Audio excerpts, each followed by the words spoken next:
theorizing that my crew could drop me off there and I could make my way home.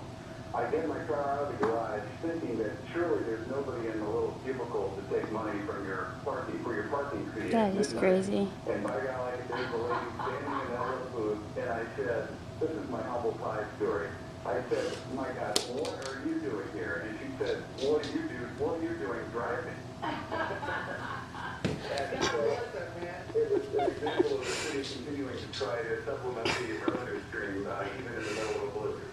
Dummy. They're fiscally responsible in a way. Yeah, exactly. And of course, I probably got stuck as I entered my own neighborhood and rocked back and forth for about 45 minutes till I got to my driveway. So that was my little story. There's a lot of challenges out there, my friend. Well, we look forward to hearing from you later on in our newscast. I know you'll get some great stuff. That's actually a story the city dealt with a little bit today as well. Yeah. Some of the cars that the vehicles, the police officers that are not lined up because they're